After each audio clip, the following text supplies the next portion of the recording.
Oh, friendly greetings. It's me, Torley.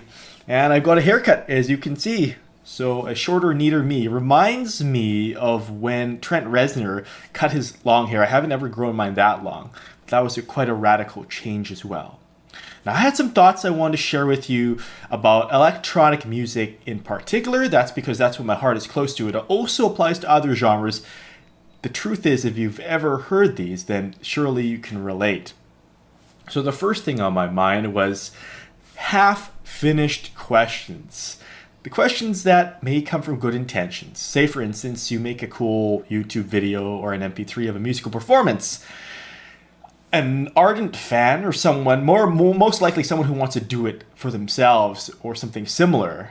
They're not just a spectator, but they want to participate in the music creation process. They ask you, perhaps with good intentions, what did you use to make that? And the reason why I facepalm is not because they're stupid. They could be very smart, but they're missing one really big thing. Of course, tools matters what you have. You're going to make better music with quality equipment that you find very intuitive instead of something that drives you up the wall and wastes your time. That's productivity for you. But they failed to elaborate upon how are you using it? What sorts of processes? It's like different people will customize their web browser differently, different extensions, different preferences, and your workflow with the same tool might be very, very different, especially if it's a sandbox kind of tool. A lot of these digital audio workstations are, where you can customize the windows and navigation, load all manner of different plugins.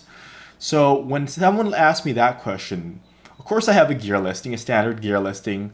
I don't believe in hoarding those things and making them secret. It's really pointless if you think about it most of the time. Of course, there's magic and mystery. That's a little step further. But by far and large, for general purposes, I like to help people figure out how I did it, how I figured it out, because that's all part of the logical reasoning process, coupled with the emotion that you put into music. And that's how you arrive at certain things that other people haven't thought of before. For example, I'm surprised there's not more trance music that's pentatonic. I hear many of the same chord progressions. Why isn't there more Chinese trance music? Simple things like that. And they're often, so very simple. So consider that. If you ever heard someone ask you, what did you use to make that? It helps to ask them back. Oh, sorry, didn't mean a middle finger. You ask them back,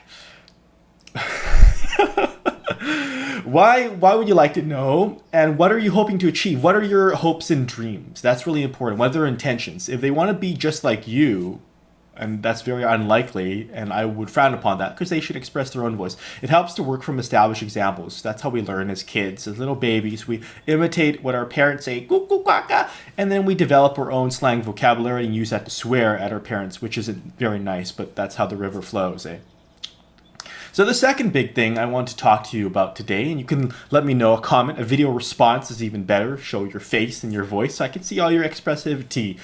That's a real word now, isn't it? Well, it's these practically useless debates about which one sounds better, virtual analog synths or real analog synths. Because again, like the half question, this comes into play of, why do you care? What's your motivation? If your motivation is to save money, then I think that is a pretty simple thing to look at software recreations of these analog behemoths. You save quite a bit there. But you want to know how similar they sound. That's reasonable. You want to look for studies, both ones that have objective sorts of frequency graphs. I know Arturia has published some of theirs for their TEA, True Analog Emulation, as interesting as an acronym as that is. Almost sounds like jumbo shrimp. I'm not that deeply versed with their products. I have heard some, like the CS80V. Now, you're geeking out with me if you know what that is. Otherwise, you can Google it and enter the fantastic world of soft synths.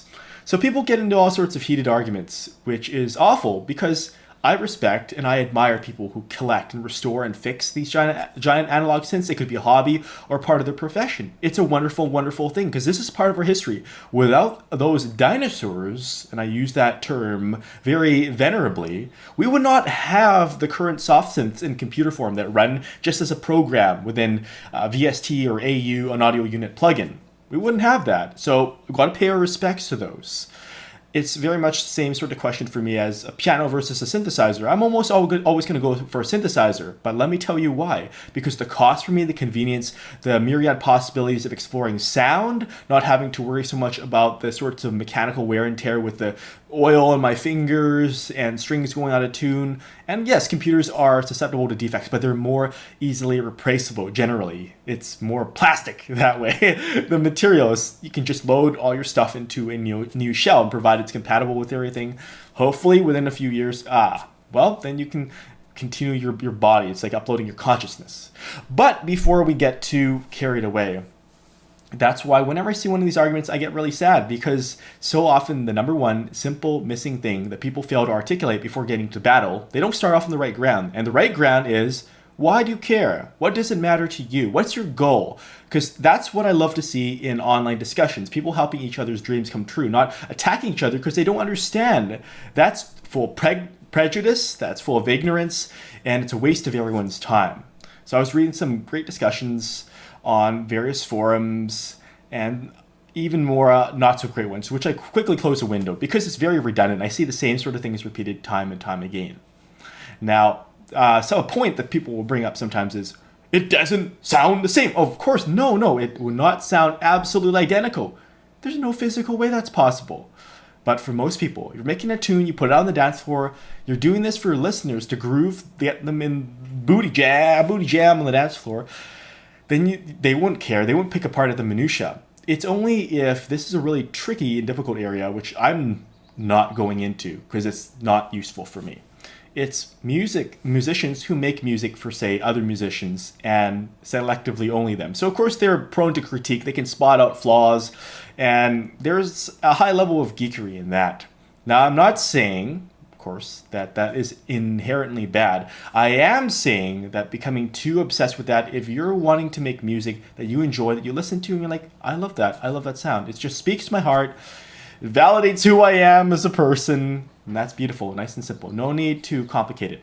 So before ever getting into one of these long cascading discussions where people just argue and blather away their own way, start off accurately with the first right premise and really focus on making each other's dreams come true.